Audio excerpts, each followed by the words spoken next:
تجارت احکام تجارت الحمدللہ رب العالمین والصلاة والسلام علی سید المرسلین اما بعد فاعوذ باللہ من الشیطان الرجیم بسم اللہ الرحمن الرحیم الصلاة والسلام علیک یا رسول اللہ الصلاة والسلام علیک یا حبیب اللہ الصلاة والسلام علیک یا نبی اللہ وعلی آلک وصحابک یا نور اللہ۔ مدنی چینل کے ناظرین، پروگرام ہے احکام تجارت۔ کبھی کبھی ایسا بھی ہوتا ہے کہ جب پروگرام شروع ہوتا ہے تو تھوڑا سا امیزنگ ہوتا ہے کہ بھئی یہ کون سا پروگرام ہے۔ تو پروگرام احکام تجارت ہے۔ سیٹ ہمارا آج چینج ہے، کچھ پینل بھی چینج ہے، لیکن پہلے درود پاک کی فضیلت سنتے ہیں اور پھر انشاءاللہ آپ کو بتاتے ہیں کہ آج سیٹ کیوں چینج ہے اور یہ پینل کیسے ہمارا احکام تجارت میں اضافہ ہوا ہے۔ نبی رحمت شفیع امت صلی اللہ علیہ وسلم کا فرمان ذیشان ہے، تم جہاں بھی ہو مجھ پہ درود پڑھو، تمہارا درود مجھ تک پہنچتا ہے۔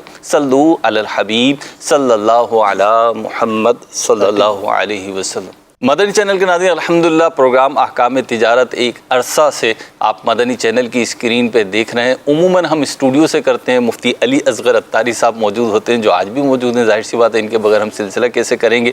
اسی طریقے سے ہم سیٹ کے علاوہ بعض اوقات مارکیٹس کو بھی فوکس کرتے رہے ہیں، تاجروں کو ہم اسٹوڈیو میں بھی بلاتے رہے ہیں، بلکہ ہماری ٹیم مفتی صاحب سمیت ماشاءاللہ الحمدللہ مختلف مارکیٹس میں جا کر پروگرام کرتی رہی ہے، آپ اسکرین پہ دیکھتے رہے ہیں۔ لیکن آج ایک یونیکنیس ہے اور وہ یہ ہے کہ آج ہمارے پاس کچھ افراد تو ہیں، لیکن یہ افراد بیسکلی تاجر نہیں ہیں، یہ پروفیشنلز ہیں، یہ مختلف فیلڈز میں ایکسپرٹیز رکھتے ہیں اور یہ آج ہمارے ساتھ موجود ہیں۔ ان کے ذہنوں میں کچھ سوالات ہیں اور انشاءاللہ یہ مفتی صاحب سے سوالات کریں گے۔ سوالات کی طرف بڑھنے سے پہلے مجھے بھی آپ جانتے ہیں اور مفتی صاحب کو تو بہت اچھے طریقے سے جانتے ہیں، لیکن ہمارے پینل میں کون افراد ہیں ذرا ان سے تعارف لیتے ہیں۔ میرے سیدھی جانب سے شروع کرتے ہیں انشاءاللہ۔ جی حضرت اپنا تعارف۔ میرا نام محمد فرقان ہے اور میں ایک چارٹرڈ اکاؤنٹنٹ ہوں۔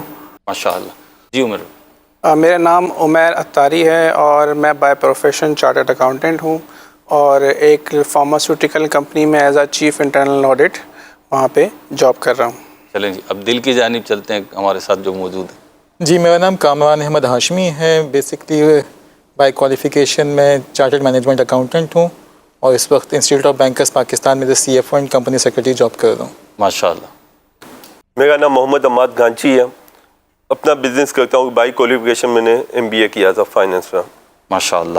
تو جی تعارف تو ہو گیا ہے اور بڑھیں گے سوالات کی طرف، لیکن میں چاہوں گا پہلے ابتداءً مفتی صاحب سے بھی کچھ ویوز لے لیے جائیں، کیونکہ جب ایک فورم پہ بیٹھتے ہیں تو کچھ نئی کیفیات ہوتی ہیں۔ مفتی صاحب کیسا محسوس کر رہے ہیں اور کیا سوچ کے بیٹھیں یہ پوچھ لیتے ہیں اور پھر بڑھتے ہیں انشاءاللہ سوالات کی طرف۔ آخر تک سلسلے میں شامل رہیے گا۔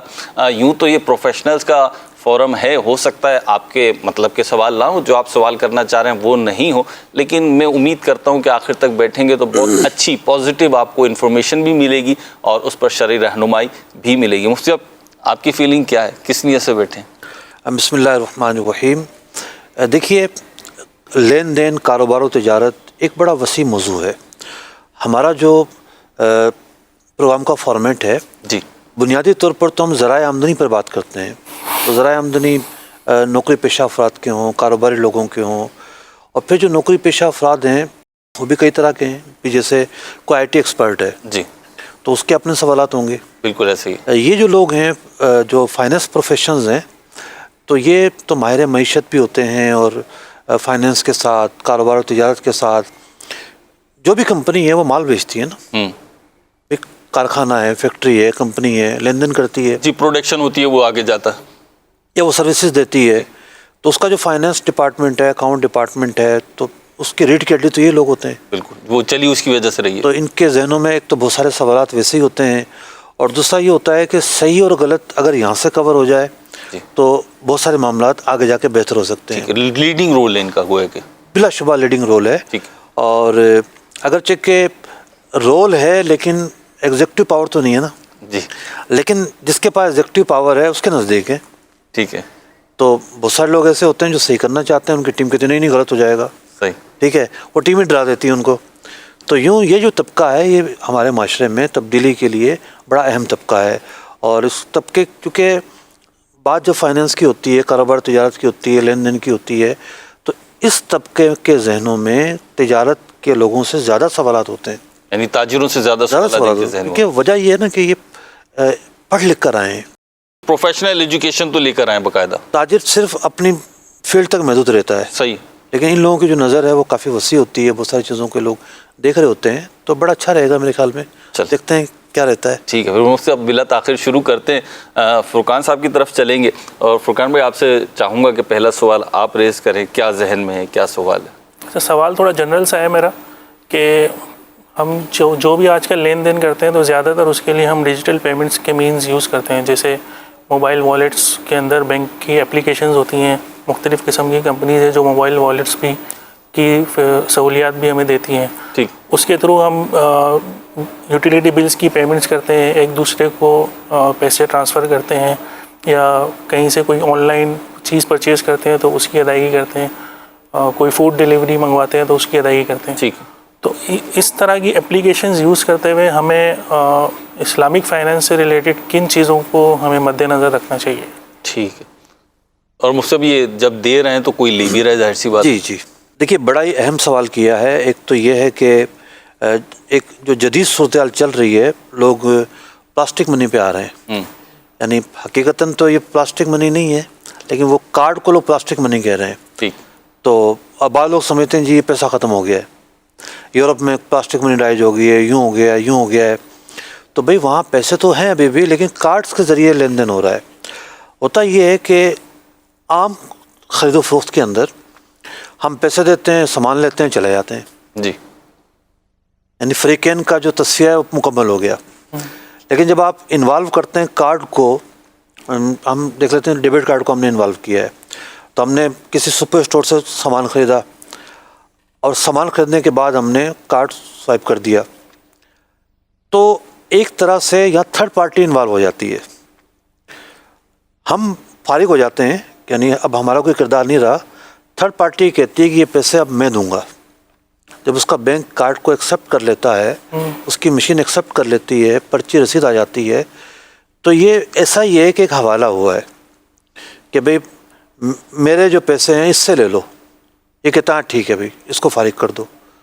تو جب ہم کارڈ اس طرح لین دین کے اندر جب استعمال کرتے ہیں تو ہم تھرڈ پارٹی کی خدمات حاصل کرتے ہیں, اور اس کے پاس ہمارے پیسے رکھے ہوئے ہیں, اور وہ جو پیسے ہمارے ہیں وہ پھر اس ادارے کو, سپر اسٹور کو اپنے شیڈول کے مطابق ان کا طے شدہ ہوتا ہے, وہ فراہم کر دیتا ہے. ان کا کیا اگریمنٹ ہے وہ ایک الگ معاملہ ہے, خریدار کا اس سے کوئی تعلق نہیں ہے. تو ایک تو بنیادی اسٹرکچر اس معاملے کا یہ ہے. اب رہی بات یہ کہ بینکوں کے کارڈ آ گئے ہیں ڈفرینٹ, اور یعنی جو بینک ہیں اس کے علاوہ بھی کچھ اداروں نے کارڈ جاری کر دیے ہیں, جیسا کہ مائکرو فائنینس بینک میں آ جاتے ہیں, موبائل کمپنیاں جو ہیں جی مائکرو فائنینس میں آ جاتی ہیں. تو خیال کس چیز کا رکھنا چاہیے جب آپ کارڈ یوز کر رہے ہیں, اور خاص طور پر جب آپ ڈیبٹ کارڈ یوز کر رہے ہیں, آپ کے پیسے اس ادارے کے پاس موجود ہیں, وہ کوئی موبائل کمپنی ہے یا کوئی بینک ہے, آپ کے اپنے پیسے رکھے ہوئے ہیں وہاں پر. تو اس میں آپ کو یہ دیکھنا ہے کہ آپ خریداری جب کر رہے ہیں اور آپ کا اپنا پیسہ خرچ ہو رہا ہے, تو ایک نیچرل بات ہے آپ کو یہی کرنا ہے. کوئی چیز آپ نے خریدی ہے تو اس کے آپ نے پیسے دینے ہیں. لیکن جو تھرڈ پارٹی ہے جہاں آپ نے پیسے رکھے ہوئے ہیں, وہ آپ کو کوئی اضافی سہولیات نہ دے. اگر وہ آپ کو مشروط یعنی کنڈیشنل سہولیات دیتی ہے تو پھر معاملہ سود کی طرف چلا جائے گا. اس کی وجہ یہ ہے کہ جو مثال کے طور پہ کسی بینک میں پیسے رکھے ہوئے ہیں, وہ کہتا ہے جی میرا آپ کارڈ استعمال کرو گے تو میں آپ کو یہ کنڈیشنل سہولیات دوں گا, یہ فکس جو ہے نا وہ آپ کو بینیفٹس ملیں گے ہی ملیں گے. تو یہ معاملہ پھر جو ہے نا سود کی طرف چلا جائے گا. اس کو پھر ہم دیکھیں گے اس کی آفر کیا ہے, کیسی ہے. جیسا کہ بعض اداروں نے یہ سہولیات دی ہوئی ہے کہ یہ اگر آپ ہمارا جو ہے نا کارڈ یوز کریں گے تو ہم آپ کو ایئرپورٹ پر یہ کریں گے, سہولیات دیں گے. دنیا کے 50 ملکوں میں ہماری سہولیات موجود ہیں. پہلے سے اعلان اور کنڈیشنل, کریں گے ہی کریں گے. مطلب ہم نے تو ان کو پیسے دیے ہوئے ہیں نا. جی جی. یعنی ہمارا جو پیسہ ہے ان کے پاس رکھا ہوا ہے قرض کے طور پر. صحیح. ایسا ہی. ٹھیک ہے جی ایسا ہی. اگر وہ بینک جو ہے وہ کمرشل بینک ہے, اگر کسی نے اس کی سیونگ میں بھی رکھا ہوا پیسہ, وہ بھی قرض کے حکم میں ہے. ٹھیک. تو